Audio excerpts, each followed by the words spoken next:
People के पेड़ के नीचे हम लक्ष्मी जी के साथ शनिवार के दिन आपसे मिलने के लिए आए हैं। शनिवार के दिन जो पीपल के वृक्ष के नीचे दिया लगाएगा उसके घर में कभी संपदा की कमी नहीं होगी।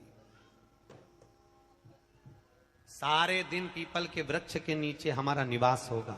आज भी नियम है, जिसको शनि लग जाता है एक काजल की डिब्बी ले लो और काजल की डिब्बी को 21 बार उतार कर उसको एकांत में जाकर जंगल आदि में एकांत में किसी पेड़ के नीचे इतना सा खड्डा खोद कर उसमें काजल की डिब्बी को डाल दो और मिट्टी से पूर दो, उस व्यक्ति का शनि समाप्त हो जाता है। काशी विश्वनाथ का नाम लेकर काजल की डिब्बी को 21 बार उतार कर अगर काशी विश्वनाथ का नाम लेकर शनि वाले व्यक्ति को अगर पेड़ के नीचे दबा दे, शनि समाप्त। शनि उसको शनिवार के दिन जो पीपल के वृक्ष में सरसों के तेल का दीप लगाता है उसको शनि कभी परेशान नहीं करता। एक बात हमेशा ध्यान रखिएगा, मान लो अगर कोई भारी रोग ऐसा शनि महाराज के कारण हो गया हो, अच्छे काम करते करते उल्टे हो रहे हैं, होते हैं किसी किसी के साथ में, विपरीत परिस्थितियां आ जाती है, अच्छा करने जाओ बुरा हो जाता है, अच्छा कर्म करने जाओ बुरा हो जाता है। तो पीपल के वृक्ष की जो छाल होती है, छाल देखिए, पीपल के वृक्ष में जो छाल लगी होती है उस छाल को घिसकर चंदन बनाकर भगवान शंकर का स्नान कराकर अभिषेक कराकर पूजन कराने के बाद हमें पिपलेश्वर महादेव का नाम लेकर, कौन से महादेव?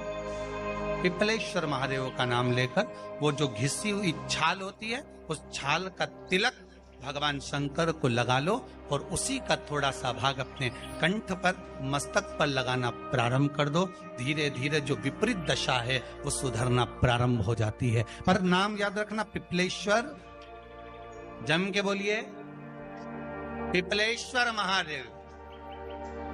एक देवता ऐसे हैं जिन्होंने दूसरे का हिस्सा खाने का प्रयास करा था और आज भी उस देवता से दुनिया डरती है। और उन्होंने दूसरे का हिस्सा खाने का प्रयास करा था तो शंकर भगवान ने उसको भी नहीं छोड़ा। कौन से देवता? वो बाल्टी में हर शनिवार को आते हैं आपके यहाँ। कौन से? शनि देव। उनने क्या करा था? भगवान सूर्य नारायण ने अपने सारे पुत्रों को देखा, सारे पुत्रों,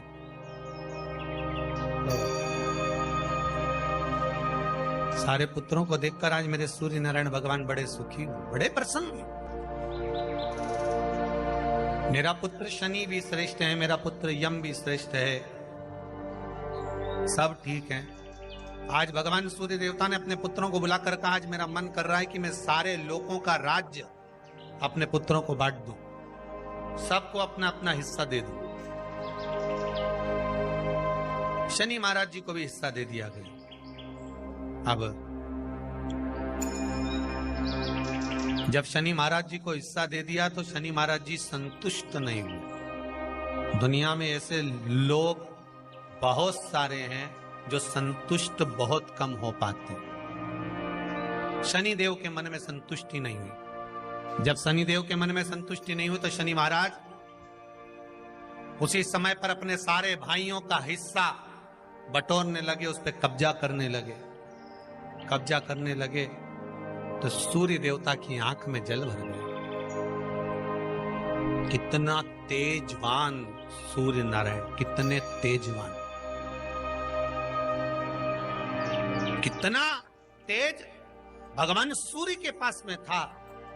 पर शनि महाराज को देखकर आज रो रहे हैं। शनि महाराज को, शनि महाराज ने अपने भाइयों के इस हिस्से पर क्या कर लिया? सूर्य नारायण भगवान की आंखों में जल भर गया कि मेरा पुत्र ऐसा कर रहा है। शनि को बुलाया सूर्य नारायण भगवान ने, समझाया और नहीं माना। किसी किसी की नियत होती है कि इसको इतना कैसे दे दिया, अम्मा ने इसको इतना कैसे दे दिया, पिताजी ने इसको इतना कैसे दे दिया, मैं तो कब्जा करूंगा, दुकान नहीं छोड़ू, घर नहीं छोड़ू, ये नहीं छोड़ू, वो नहीं छोड़ू। मत छोड़, एक दिन संसार छोड़कर जाना पड़ेगा। तब कहीं जमीन जायदाद छाती पे बांध के ले जाएगा। नहीं माने तो सूर्य देवता ने अपने गणों को भेज दिया, जाओ जरा शनि महाराज को जरा हटाओ वहां से। शनि महाराज को गुस्सा आया और शनि महाराज ने उन सारे गणों को नष्ट कर दिया। सूर्य नारायण रो रहे हैं। भगवान शंकर की पंचायत में सूर्य देव भी हैं, मतलब शंकर भगवान के मित्रों की गणना में सूर्य आते हैं। भगवान विष्णु, सूर्य नारायण, शंकर भगवान, माँ दुर्गा, गणेश जी, ये पंचायत है ना शंकर की, शिव पंचायत। शिव परिवार में कार्तिकेय, गणेश जी, पार्वती जी, शंकर जी, नंदी, ये शिव परिवार। पंचायत में सूर्य देवता। सूर्य नारायण को रोता हुआ देखकर भगवान शंकर को बड़ा दुख हुआ। शिव जी ने पूछ लिया, क्या बात है, आप रो रहे हो? नारायण क्या हो गया? मेरा बेटा मानने को तैयार नहीं है। आप चिंता मत करो, अभी देखता हूं मैं जाकर। और भगवान शंकर ने जाकर तुरंत सूर्य नारायण भगवान के कहने पर शनि देव को जाकर समझाया। इतने में तो शनि देव आग बबूला हो गए। आग बबूला होकर शनि देव ने कहा, ए शिव, आप मुझे जानते नहीं हो? शंकर भगवान ने कहा, क्या जानना है ये बताओ, क्या जानना है ये बताओ। शनि देव कहते हैं, आप मेरी दृष्टि को नहीं जानते। शंकर भगवान ने कहा, तू भी नहीं जानता कि तेरी दृष्टि खराब कैसे हुई। तेरी दृष्टि को श्राप किसका लगा है तुझे नहीं मालूम क्या? शंकर भगवान ने जब समझाना चालू करा कि देख शनि देव, तुम तो कह रहे हो, तुम तो बोल रहे हो कि मेरी दृष्टि नहीं जानते। हम जानते हैं आपकी दृष्टि, मना नहीं है, जाना, पर आप नहीं जानते क्या? शिव जी जानते हैं। शिव जी ने कहा, मैं सब जानता हूं। आपका विवाह करा सूर्य देवता ने, आपकी पत्नी घर में आ गई, आप अपनी पत्नी को देखते तक नहीं थे, इसलिए आपकी धर्म पत्नी ने आपको श्राप दिया कि जिस पति ने मुझ पर दृष्टि नहीं डाली, मेरे वो पति की दृष्टि कुदृष्टि हो जाए, जिस पे डालेगा वो बर्बाद हो जाए। शनि महाराज ने कहा, आप मेरी पत्नी की याद मत दिलाओ। शंकर भगवान बोले, ए शनि, फिर समझा रहा हूं, हिस्सा छोड़ेगा कि नहीं छोड़ेगा? शनि बोले, नहीं छोड़ूंगा। शंकर भगवान ने उठाया, पीपल के पेड़ के नीचे ले गए और पीपल के पेड़ के नीचे शनि महाराज को उल्टा लटका दिया। 19 साल तक शनि महाराज को पीपल के पेड़ के नीचे शंकर जी ने लटका के रखा। अब बोल, 19 वर्ष तक शनि महाराज पीपल के वृक्ष में, पीपल की जड़ पर बंधे रहे, बोले ही नहीं, सिर्फ टंगे रहे। अब दूसरे का हिस्सा खाने वाले को जब शनि महाराज जैसे के लटका दिया भोलानाथ ने, तो तुम कहीं लगो रे लाइन में? मेरा विचार तो करो।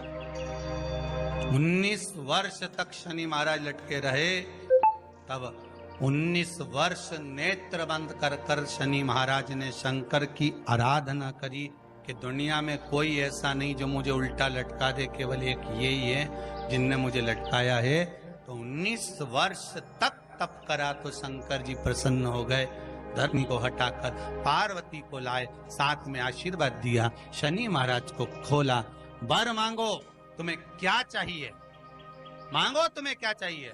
शनि महाराज ने कहा, मांगूंगा कुछ नहीं, आप वर दे दीजिए। शंकर जी ने कहा, मैं तुम्हें दंड अधिकारी बनाता हूं कि आप अच्छे और बुरे का दंड दोगे, आप अधिकारी बनकर बैठोगे, मेरा आशीर्वाद तुम्हारे साथ में।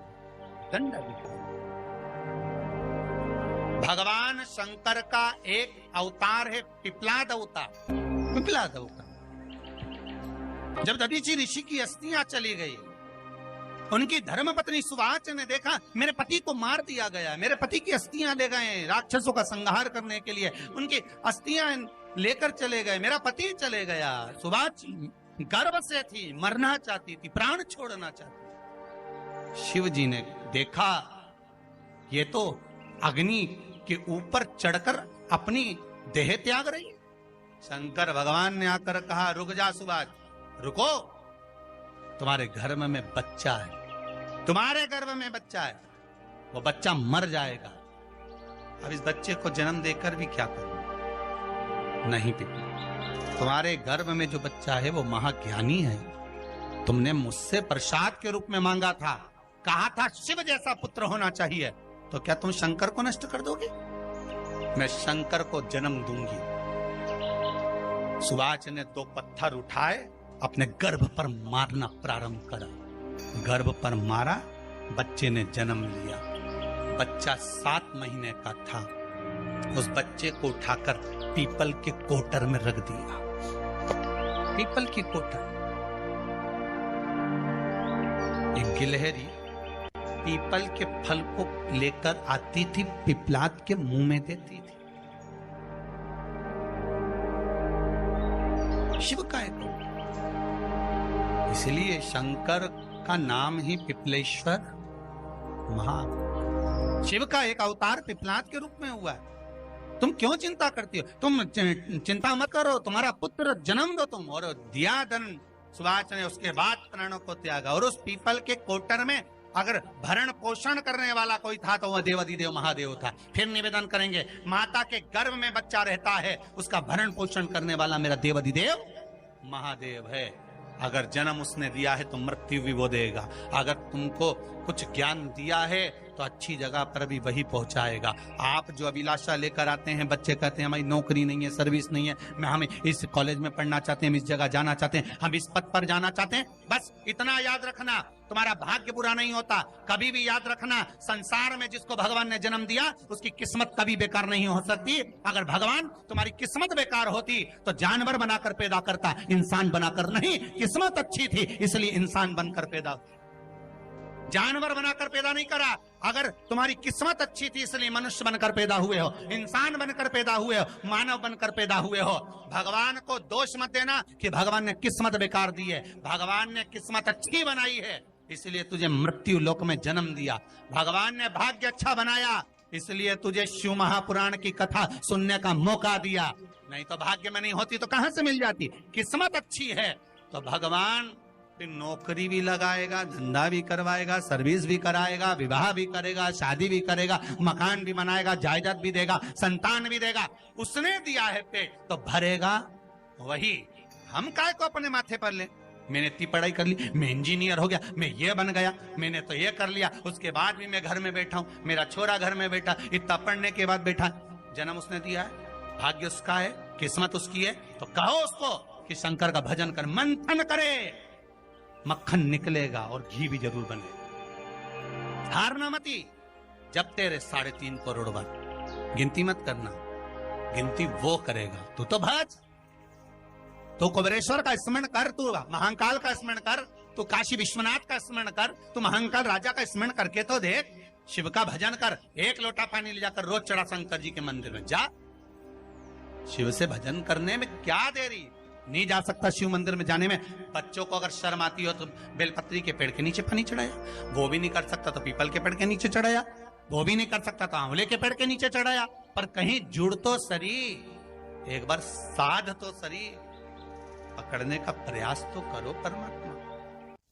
शनिवार का दिन है जिस दिन अपन इस दरिद्रता से मिलने के लिए पीपल के पेड़ के नीचे आए हैं। हिंदू धर्म में ये दिन पीपल के वृक्ष के लिए पूजनीय होगा। जो भी शनिवार के दिन पीपल के वृक्ष की पूजन करेगा, दूध चढ़ाएगा या मिष्ठान का भोग लगाएगा, लक्ष्मी और नारायण उसके घर में प्रवेश कर जाएगा। लक्ष्मी और नारायण उसके घर में प्रवेश करेगा, इसलिए नियम बनाया। कौन से दिन का? शनिवार। लक्ष्मी जी बोली, नारायण आपने तो 1 दिन का वार लिख दिया। शंकर जी ने 7 वार बनाए हैं, रविवार, सोमवार, मंगल, बुध, गुरु, शुक्र और शनि। ये शिव जी ने बनाया। अब 1 दिन आपने अपना बना लिया, बाकी के दिन अगर कोई इस पीपल के वृक्ष के नीचे आएगा और यहां तो दरिद्रता बैठी है तो उसका क्या होगा? भगवान नारायण बोले, सुन दरिद्रता, तेरे से एक विनती है, अगर कोई भी मनुष्य इस पीपल के पेड़ के नीचे अगर 7 दिन में आता है और उसके हाथ में अगर कोई सामग्री होती है तो तू उसके घर में प्रवेश नहीं करेगी। नियम है पीपल के वृक्ष का, या तो पानी का लोटा लेकर जाओ, कुंकू का चोपड़ा लेकर जाओ, शक्कर लेकर जाओ, या पेड़ के नीचे चींटी को डालने के लिए आटा ले जाओ, पर खाली हाथ पीपल के वृक्ष के नीचे कभी मत जाओ, कभी नहीं जाओ। खाली हाथ जाओगे तो दरिद्रता तुम्हारे घर में प्रवेश करेगी। दरिद्रता उठकर खड़ी होकर बोली, नारायण तुमने अपनी मनमानी करी है, एक दिन मुझे भी मेरा चाहिए। भगवान ने कहा बोल कौन सा दिन चाहिए। दरिद्रता कहती है रविवार के दिन इस पीपल के वृक्ष के नीचे मैं दिन भर नृत्य करूं, इसमें रहूं, और जो यहां आए रविवार को मैं उसके घर में प्रवेश करूं। भगवान ने कहा ठीक है। दरिद्रता रविवार का दिन एक ऐसा दिन रहेगा जिस दिन तू इस पीपल के वृक्ष के नीचे नृत्य करेगी और जो आएगा इस पीपल के वृक्ष के नीचे तो उसके साथ प्रवेश करेगी। मैंने तुझे वर दिया। इसलिए हमारे यहाँ केवल पीपल का वृक्ष अगर दीवार में भी लग जाता है ना, किसी की फैक्ट्री की दीवार में, किसी के घर की दीवार में पीपल का वृक्ष अगर लग जाता है, पीपल का पौधा लग जाता है, उसको कितना भी तोड़ लो वो वापस लग जाएगा। फिर तोड़ोगे फिर लग जाएगा। अगर पीपल के पौधे को तोड़ना है तो केवल रविवार का दिन एक नींबू, एक मिर्ची और बमूल का कांटा, ये 3 चीजें रखने के बाद में आधे घंटे बाद रविवार के दिन पीपल के पेड़ को उखाड़ कर फेंक दो।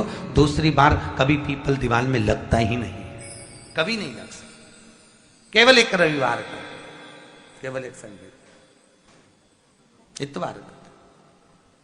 घर में दीवारों पर अगर पीपल लग भी गया है, इसलिए पीपल के वृक्ष को उखाड़ने का, अगर घर में पीपल लगा हुआ है या पीपल का पौधा हमारे घर में लग गया, उसको उतारना, निकालना, लगाना, तो पीपल के वृक्ष को अगर निकाला जाता है तो रविवार के दिन, और अगर पीपल के वृक्ष को कहीं लगाया जाता है तो सोमवार के दिन या मंगलवार के दिन, बुधवार के दिन, इन दिनों में लगा सकते पीपल के वृक्ष कहीं लगाना। शनिवार का दिन एक ऐसा दिन होता है जिस दिन पीपल के वृक्ष को कहीं जाकर लगाया नहीं जाता, क्योंकि शनिवार के दिन पीपल के वृक्ष के नीचे लक्ष्मी रहती है। हम अपने हाथों से अगर पीपल का वृक्ष किसी दूसरी जगह पर शनिवार को रोपित करते हैं तो हमारे घर की लक्ष्मी अपने घर से छिन्न होकर चली जाती है। इसलिए शनिवार के दिन पीपल लगाया नहीं जाता, किसी के घर जाकर उसको वापस पलटा नहीं जाता। लग गया उसको डाल। प्रभु मेरी धर्म पत्नी को कहाँ रखूं आप बताओ। वो तो जहां यज्ञ होता है, अनुष्ठान होता है, दान होता है, पुण्य होता है, सत्कर्म होता है, वहां जाने को तैयार नहीं। अब करूं क्या। भगवान ने बोला एक काम करो। दुर्वासा जी बोले जिसके यहां रात्रि में बर्तन झूठे पड़े रहते हो उसके घर में इस दरिद्रता को लेकर तुम प्रवेश कर जाना। जिसके यहां रात्रि में बर्तन झूठे पड़े हो वहां लेकर प्रवेश कर जाओ। दूसरी जगह दुर्वासा जी बोले जो स्त्री घर में दोपहर के समय पर सो रही हो उसके घर में इसको लेकर प्रवेश कर जाइए। जो स्त्री दोपहर के समय में घर पर सो रही हो इस दरिद्रता को लेकर प्रवेश कर जाइए। तीसरा, जिसके यहां पर दरवाजे पर कांटे वाले पौधे लगे हों उस घर में इस दरिद्रता को लेकर प्रवेश कर जाइए। दरिद्रता कितनी सुंदर बात कही है। दाता और विधाता कौन कौन? दाता और विधाता। लक्ष्मी और दरिद्रता के सगे भाई हैं। कौन कौन? दाता और विधाता। दाता को फिटकरी प्रिय है, विधाता को नमक प्रिय है। ये दोनों हमेशा लक्ष्मी को और दरिद्रता को दोनों को समझाते थे, दोनों में प्रेम बढ़ाते थे। आज भी हिंदू धर्म की रीति है।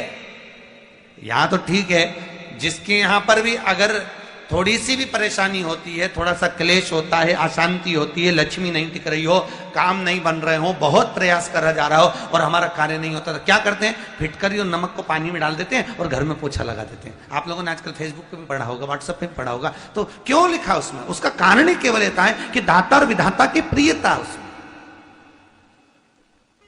माता ख्याति के जो 4 बच्चे हुए इसमें जो 2 लड़के हैं, दाता और विधाता, उसकी प्रियता उसकी पूर्णता। अब दुर्वासा जी बोले अपनी धर्म पत्नी को वहां लेकर, जहां कांटेदार पौधे लगे हों वहां पर लेकर प्रवेश कर जाइए। कांटेदार पौधों में उस दरिद्रता का निवास हो गया। आए जब कष्ट, बहुत कष्ट का जीवन चल रहा हो, बहुत कष्ट की जिंदगी चल रही हो, ध्यान लगाना, अगर कष्ट का जीवन चल रहा हो, तकलीफ की जिंदगी चल रही हो, 5-7 सोमवार, या तो 5 सोमवार या 7 सोमवार, हाथ में दुर्वा, मान लो ये तुमने दुर्वा ले ली, हाथ में दुर्वा, एक बेलपत्र, और उसी हाथ में अपने घर का भरा हुआ 1 लोटा जल।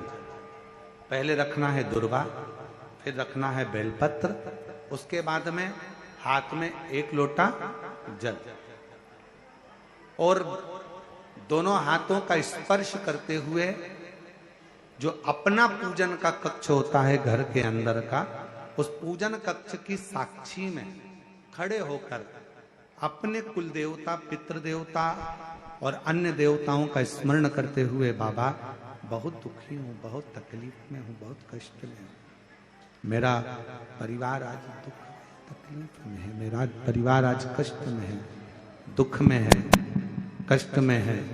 बाबा को अपने मन का भाव कहते हुए, हृदय से प्रार्थना करते हुए अपने घर के मंदिर से निकलकर फिर उस जल को लेकर शिवालय तक जाओ और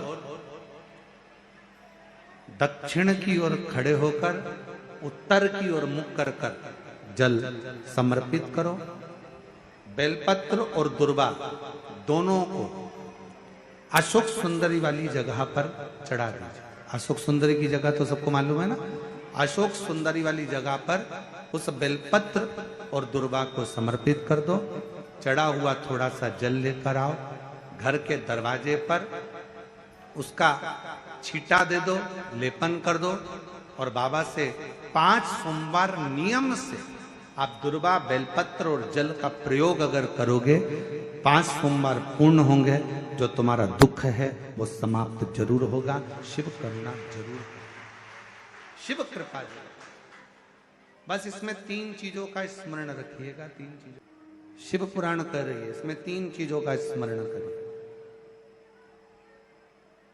पहले नंबर पर दुर्वा, दूसरे नंबर पर बेलपत्र, और तीसरे नंबर पर जब जल चढ़ाकर वापिस आओ तो अपने घर में प्रवेश के पहले देहली पर, चौखट पर, भगवान शंकर के अपने घर के द्वार पर शिव का नाम लेकर जल का सिंचन।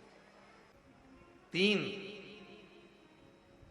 शिवजी की करुणा का गुणगान करने के लिए 3, जब आप तकलीफ में होते हो तो 3, शंकर को जल चढ़ाने वाला, 1 लोटा जल चढ़ाने वाले के पास 3 को भगवान शिव अवश्य भेजते हैं। दुख को समाप्त करने से पहले 3 को मेरा शंकर आपके दरवाजे पर जरूर भेजता है। पहले नंबर पर मां आद्य शक्ति दुर्गा को आपकी पड़ोसन के रूप में, आपके रिश्तेदार के रूप में, आपके कुटुंबी के रूप में, आपके संबंधियों के रूप में, किसी ना किसी के रूप में आपके पास भेजकर बोलेंगे, क्यों घबराती हो, क्यों चिंता करती हो, क्यों टेंशन लेती हो। मैंने सुना है कथा में बाबा ने ये बताया था, एक काम कर, 1 बेलपत्र, 1 दुर्वा लेकर जा, बताएगी, आएगी, बैठेगी, सुंदर, उस दिन उसका चेहरा देखोगे आप तो आपको लगेगा ये मेरी पड़ोसन नहीं हो सकती। उसका चेहरा देखोगे तो आपको लगेगा ये मेरी देवरानी नहीं, ये मेरी जेठानी नहीं, ये मेरी ननंद नहीं, ये मेरा रिश्तेदार नहीं। आज इसका चेहरा कुछ और बोल रहा होगा। जब होगी तब कोई तुम्हारे कहेगा, धीरे से, सामने नहीं आएगा तो सुंदर स्वरूप धारण कर कर स्वप्न में आकर कहेगा। ऐसा लगेगा कोई तुम्हें जगा कर कह रहा है कि तू घबराना मती, तू ये कर लेना, समझ। धीरे से, सामने नहीं आएगा तो सुंदर स्वरूप धारण कर कर स्वप्न में आकर कहेगा। ऐसा लगेगा कोई तुम्हें जगा कर कह रहा है कि तू घबराना मती, तू ये कर लेना, समझ लेना मेरे बाबा ने अपनी अर्धांगिनी पार्वती को तुम्हारे पास भेज दिया। मेरे शिव ने अपनी पत्नी को तुम्हारे पास भेज दिया, अपनी अर्धांगिनी को भेज दिया। दूसरे नंबर पर मेरे भोले बाबा, मेरे शंकर, मेरे त्रिकालदर्शी, मेरे करुणा सागर, मेरे शंकर दूसरे नंबर पर अपने गण भृंगी को भेज देते। शिव जी के गण श्रृंगी और भृंगी का कर्म क्या? श्रृंगी शिव से दूर नहीं होता और भृंगी शिव जी की आज्ञा पाकर शंकर के भक्त के पास जाकर बैठता है। शिव जी अपने दूसरे पात्र को भेजते हैं भृंगी को। भृंगी दूसरे नंबर पर जाता है। उसका काम क्या है? भृंगी का कर्म क्या है?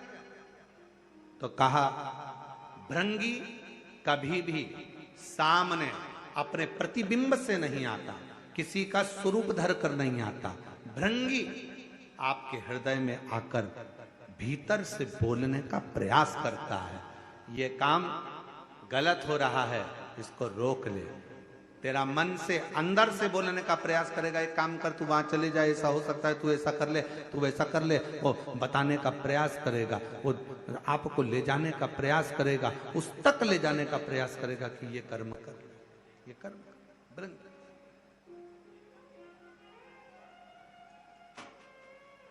दूसरे नंबर पर भृंगी आपके मन की वाणी को शिव तक पहुंचाने का प्रयास करेगा।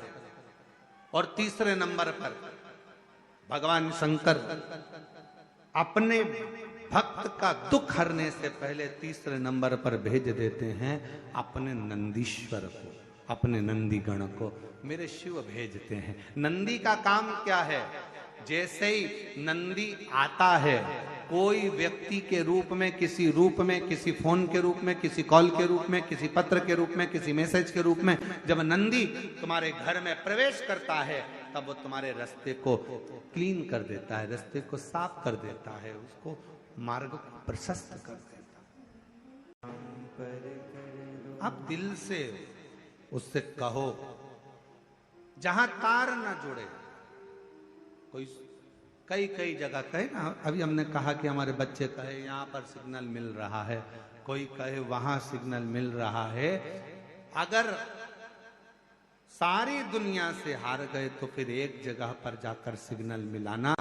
एक बार शिव महापुराण की कथा में पहुंचकर बाबा देवादिदेव महादेव से अपने मन की बात कहकर कभी योग बन जाए तो उस कथा में आसन बिछाकर जमीन पर अपना आसन डालकर ये नहीं सोचना कि मैं वीआईपी कितनी हूं, मुझे कहां बैठना चाहिए, कहां रहना चाहिए। एक बार उस पवित्र प्रांगण में जहां बाबा की कथा हो रही हो, जहां बाबा कुबेर भंडारी का आनंदमय कथा कर तत्व ग्रहण करने को मिल जाए, वहीं पर रात्रि विश्राम कर कर बाबा से अपने दिल की बात कहकर अपने मन की बात जरूर कहना। ये निश्चित है मेरे बाबा से तुम्हारा सिग्नल जरूर मिलेगा और शिव आपकी बात को स्वीकार जरूर, शिव सुनेगा। भगवान देवादिदेव महादेव को जल चढ़ाते हैं, उसके 5 अलग अलग तरीके हैं। बहुत सावधानी से सुनना कथा, आपकी और हमारी जिंदगी की सार्थकता को सिद्ध करने वाली कथा।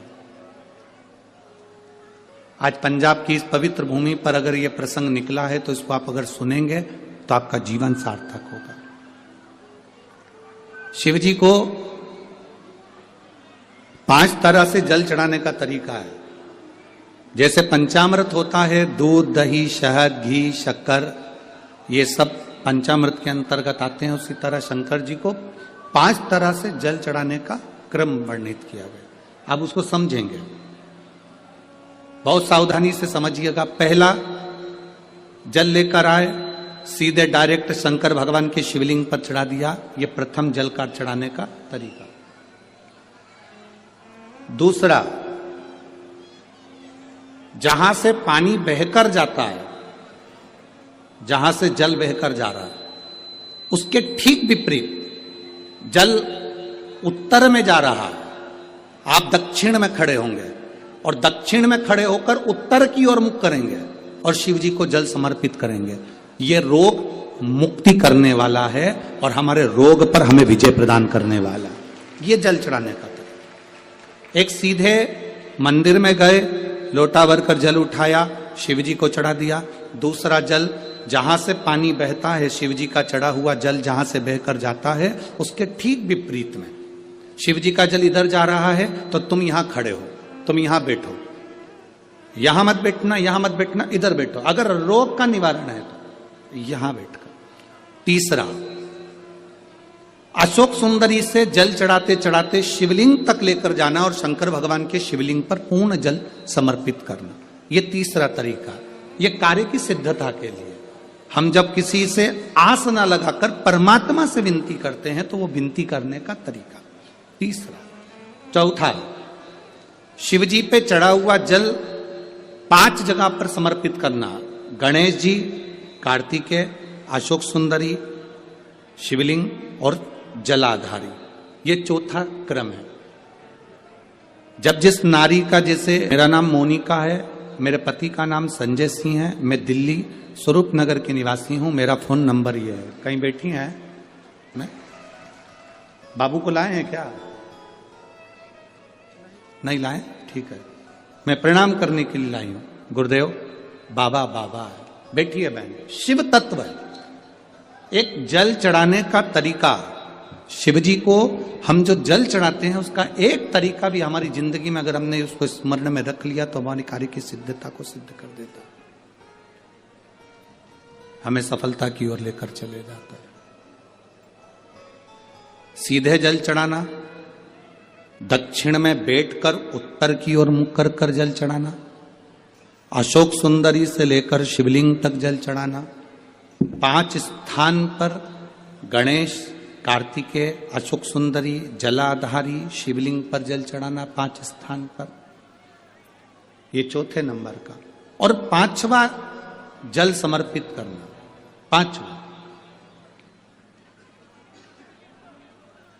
5वें नंबर का जल।